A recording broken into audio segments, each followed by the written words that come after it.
Chat, what's good, everybody? We have a special video today. Oh, and chat, if you guys are seeing this, alright, I'm gonna tell y'all this one more time and one more time only. Chat, so this video was recorded today. Today is Tuesday. Yeah, today is Tuesday, September 23rd. This video came out 3 hours ago today, right? So y'all see me in the flesh, right? I'm here, right? So today, right? So I'm filming this video on Tuesday. This video came out Tuesday, right? Tomorrow, which is Wednesday, I will be dropping this video for tomorrow because I already have a video already scheduled already. So what I'm gonna do, I'm gonna go inside my YouTube studios, and then whatever gameplay that I have for this day, I'm gonna switch it for probably Friday, cause I have a Duke Dennis video to react to, cause he just got a new Lamborghini, and plus I'm gonna react to that. So chat, the reason why that I'm doing this is because, hold on, cause your boy. So this video that y'all see today is gonna be dropped for Wednesday because I have this. Let me show y'all. I don't know why these niggas thought that it was okay. Your boy has fucking jury duty. Look. Jury duty. This. I have jury duty to go to on Wednesday. So I did my research, and you know, at first I wasn't gonna go until I seen this. This right here.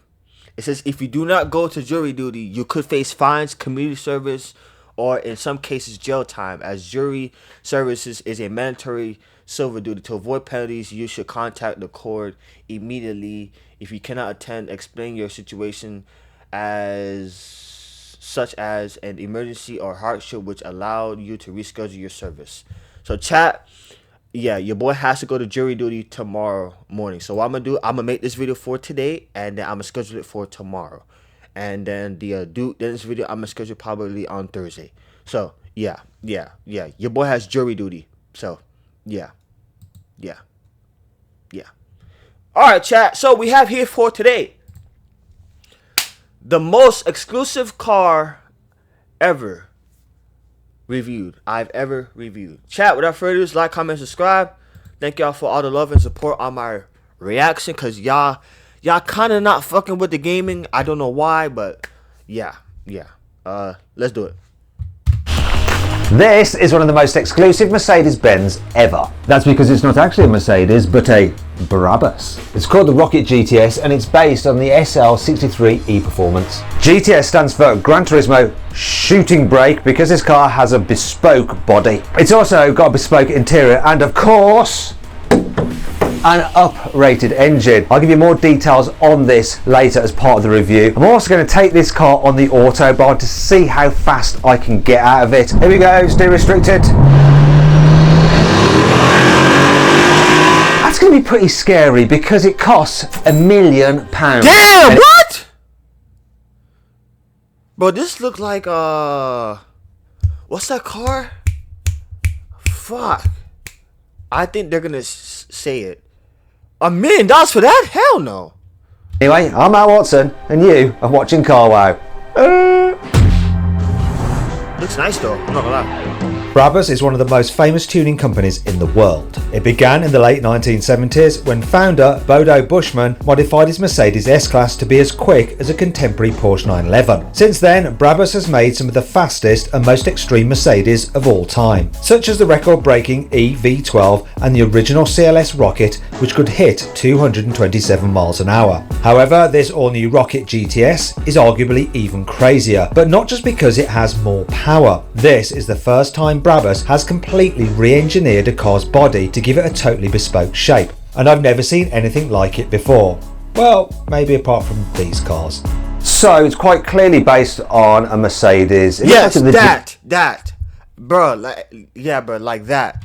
Like it was at the tip of my tongue, bro. Pause. From these cars.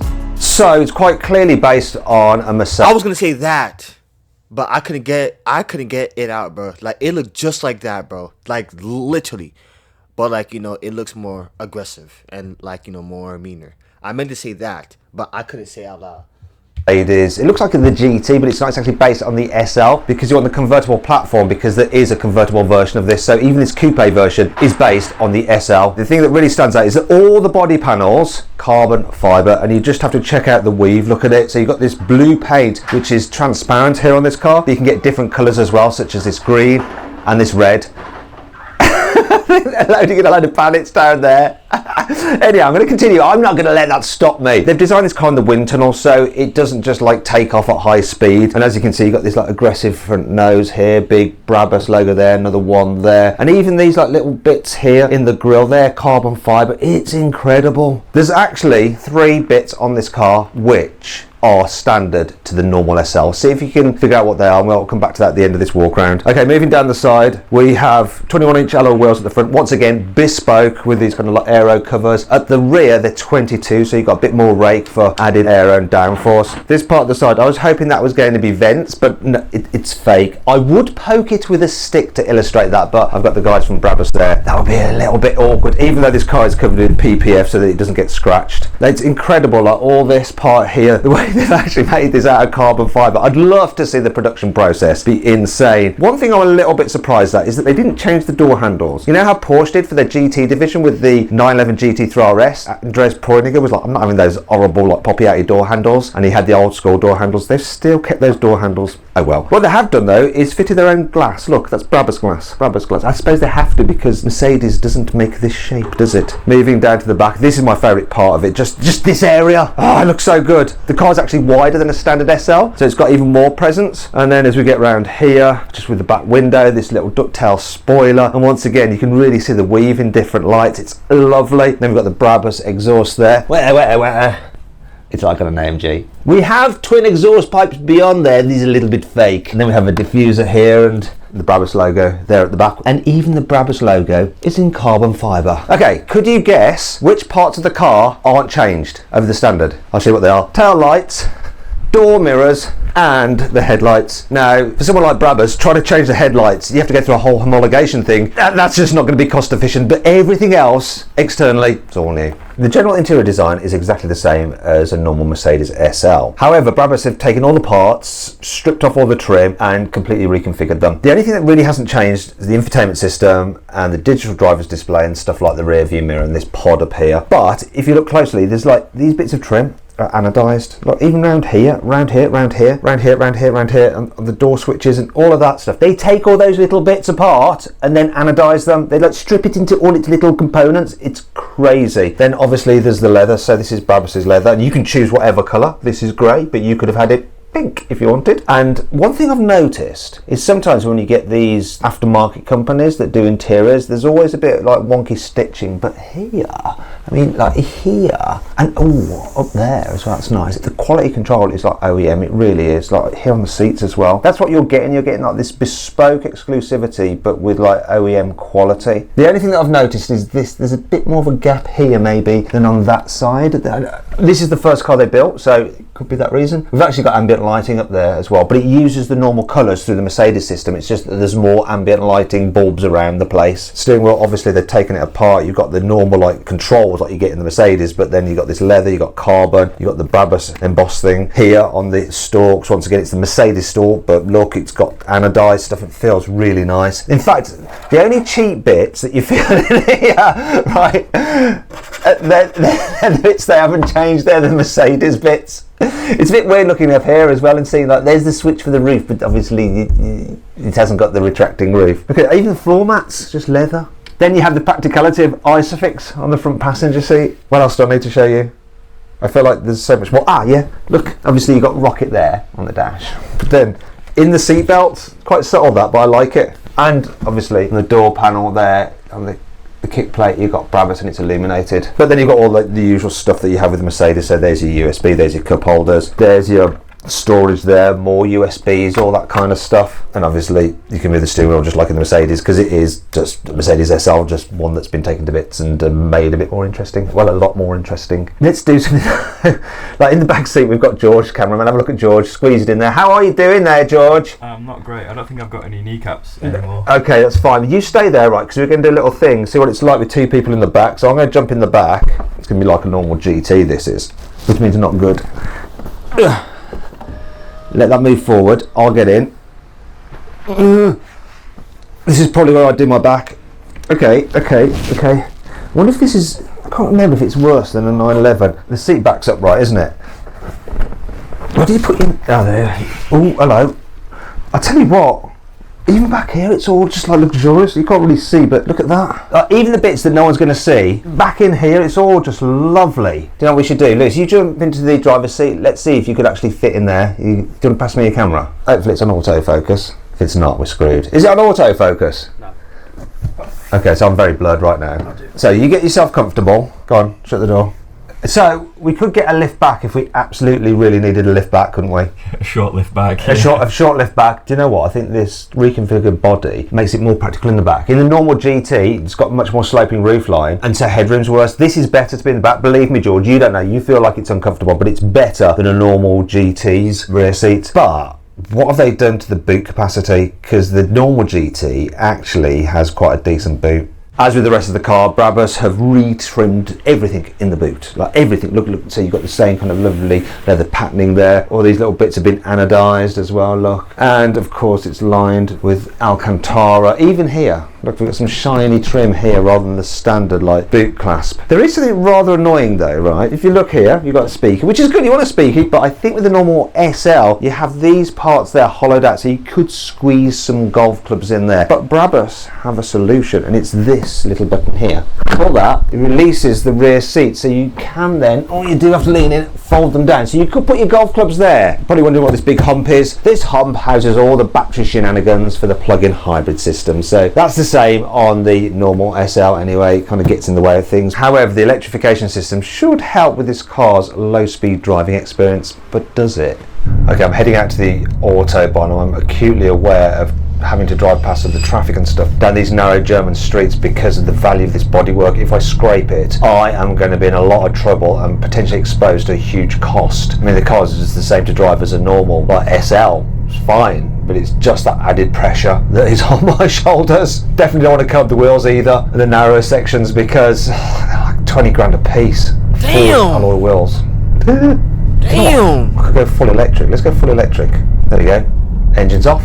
I'm now electric. 20 grand? Ah! They got too close. The pickup of the electric motor is pretty good as well. It's all you need in town. I'll just stick with it. Although it's only about 9 miles of range that you get. Actually, I might put the engine back on because I need as much battery as possible to get full power on the Autobahn for that top speed run. No, yes. Just wait, guys. I know I've probably got bags of room, but this is just tense. Oh, listen to this. That blow off is really cool. Much more pronounced than the standard car. It's all like turbos in that bit. Doesn't it get boring doing that? Sounds like an old steam train when it just like releases a load of pressure like psh. And there's a very good reason why it sounds so much better than a normal AMG SL or GT, because under that gorgeous carbon fibre bonnet is a seriously upgraded engine. Look at this.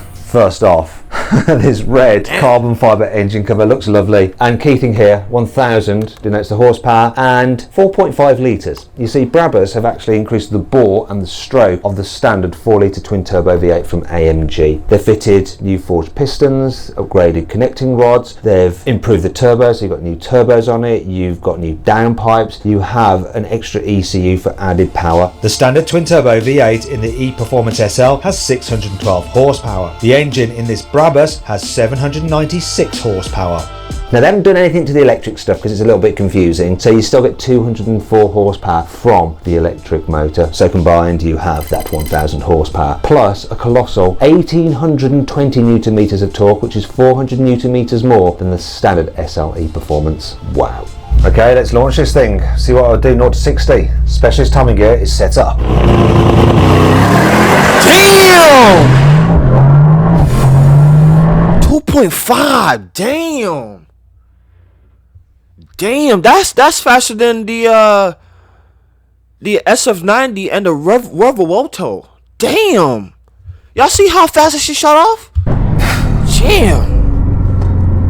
Wow. The traction was incredible, the performance amazing, and the time 2.5 seconds to 60 miles an hour. Whew. Now that run was slightly down then up, so I'm going to run it in the opposite direction for an average. 2.6. That's still fast though. So average, who cares? 2.6, 2.5, all good. Wow. It's still But fast. before I test this car's top speed on the Autobahn, I want to make sure its brakes are up to the job. Okay, here we go. Brake test from 60 miles an hour. Full emergency stop now. See what the distance was? 30 metres. That's really good. Officially, this Brabus has the same 197 mile an hour top speed as a standard SLE Performance, but based on that incredible acceleration, I wouldn't be surprised if it could crack the 200 mile an hour barrier, and I was desperate to find out. But things didn't go exactly to plan. Now, is this section D-restricted? Let's find out. Doesn't appear to be. It's saying D-restricted, but now it's saying 130 on there. I'm noticing a bit of wind noise. I'm not sure if it's from the new structural design. It's not intrusive, but I'm just noticing it a bit. This is interesting. I'm on the Autobahn doing the speed limit 130, and I've just put it into electric power, so it's just cruising along. On electric power, that's cool. I'll probably rinse through my battery at this rate, so I'm going to put the engine back on. I can tell this car's just wanting to go, and 130 that's just it, not really flexing its muscles at all. It's barely at a jog. Here we go, stay restricted.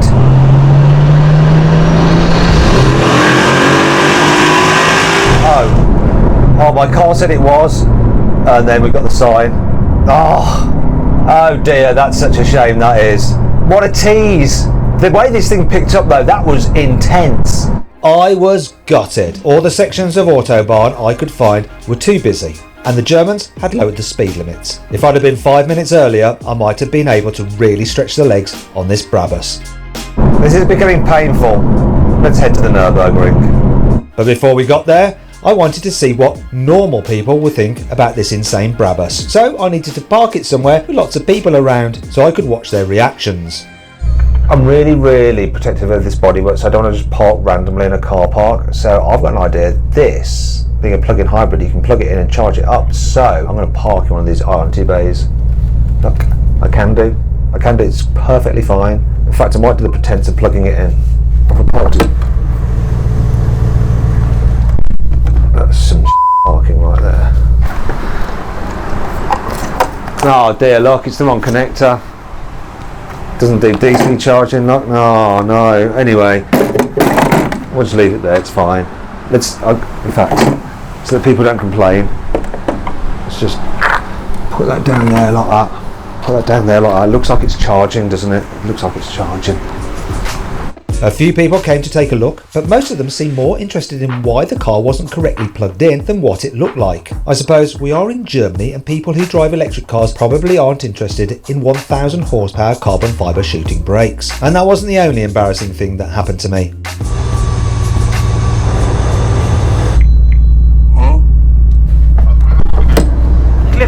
Yeah, it was open, wasn't it? Thank you very much. Dankeschön. I left my stupid charge port open and the guy spotted it. I thought he was just waving at the car because he thought it was cool, but he was actually just helping me out because I left the charge port open. What an idiot. Dankeschön.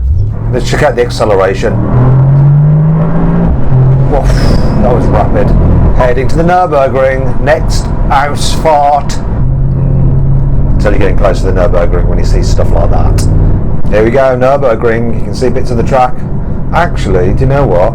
That was something in camo. And there's Hyundai plaques about the place. I wonder if it's a Hyundai day.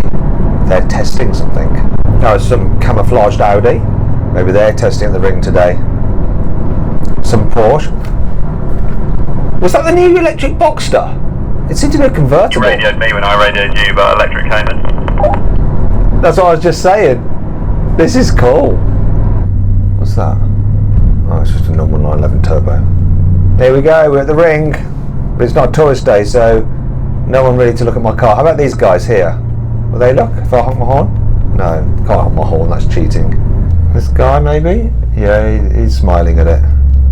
There's no one here to look at my Brabus. There's some guy taking a photo of his car. Let's pull up in front of his frame. Look, mate, you're missing an opportunity. You shoot your old, E39 and you're missing out on this Brabus. Such a BMW guy. Classic. But I had one last attempt to try and get this car the attention it deserves. I was heading to Brunchen Corner, which is one of the best spectator spots on the Nürburgring. It's also known as YouTube Corner because of all the crashes and near misses that have been filmed there over the years. So I'm hoping there'll be someone there who might actually be interested in my car. Well, don't crash into me, you little Alpha. What cars have we got here? I can see a VX220, a couple of Mustangs and a GR Yaris. Well, I can just sit here and watch. Really ain't much happening. I think I'm going to get out and have a wee. So it was all a bit of a fail, although it wasn't the car's fault. The terrible weather meant the Nürburgring was completely dead. The most attention I got was from these guys, who just wanted a picture of me rather than the car. And that wasn't the only annoying thing I'd noticed during my time with the Brabus. The carbon Kevlar wheel wells look really nice, don't they? But here's a problem with them, listen. When you're driving along and there's some stones, you're going to get them rattling around in there. It might be like a little snare drum's playing. So obviously Brabus have tuned this car. They could do whatever they want with it. They fitted a new exhaust. But listen to this. Start it up. It's quite fruity. Is that in sports mode? There we go. Good, right? Now give it some revs. It's nice. Now rev it higher. No, all the way to the red. Still got Mercedes soft limiter. Why didn't they remove that? It's just a bit of computer programming. Despite all the carbon fibre, this rocket actually weighs the same as the SL63E Performance on which it's based because of all the extra bits that Brabus has added back in. If you want to know the weight, 2.2 tonnes. It's like an SUV. These carbon fibre turbofans do look lovely, but they present a bit of a problem. The first is trying to get the little dust cap off the valve to pump up the tyre. Hopefully I won't drop this. Bear with me. Don't drop it. I'm going to drop it. I can feel it's going to be dropped. Come on, you can do it. Don't drop it. This is a faff. Got it. The bigger problem though is, you know, when you're trying to inflate the tyre, you've got like the air nozzle that goes over the end. You've got to be very careful not to chip this carbon fibre. Now you would normally want to just remove this like you can on the air things that you get on a Tesla, but this is screwed in, so that must be a pain, right? It is. Look, yeah, the man from Brabus is nodding. Okay, I want someone else to put that back on. I don't want to do it.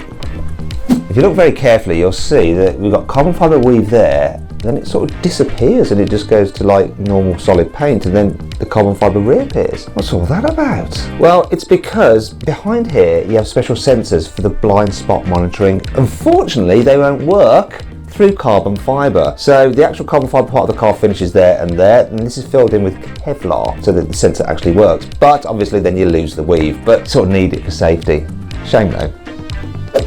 You've got to be careful that the car doesn't serve you an uppercut when you open the boot. Look, that bit can get you under the chin. Anyway, that brings me on to 5 cool things about this car. So of course, being a Brabus, you can get bags. Bespoke Brabus luggage. And this is the feature in here, look at this. It says NFC, so you can actually ping the car's spec to your phone and keep it in your wallet. And the car spec is actually listed on the blockchain, so people can't copy it. And then if you're selling the car, you can prove that it's a genuine Brabus. Because the Rocket is based on the SL convertible and not the normal GT coupe, you get the SL special seats with the air scarf, so they blow hot air on your neck. Nice.